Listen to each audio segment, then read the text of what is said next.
Hola amigos de YouTube, les presento otro sonido típico de México. Este es el de los helados. Cuando oigan esta canción en Ciudad de México, es porque vienen los helados.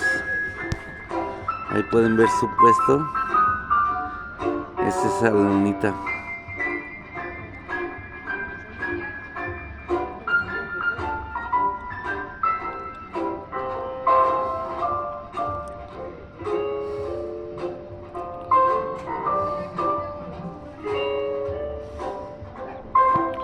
No olviden darle like, dejar sus comentarios.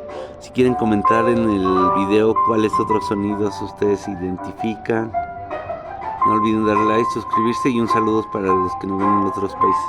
Recuerden, este es un sonido típico de helados en México y esto es en la Ciudad de México. No olviden darle like, dejar sus comentarios y suscribirse.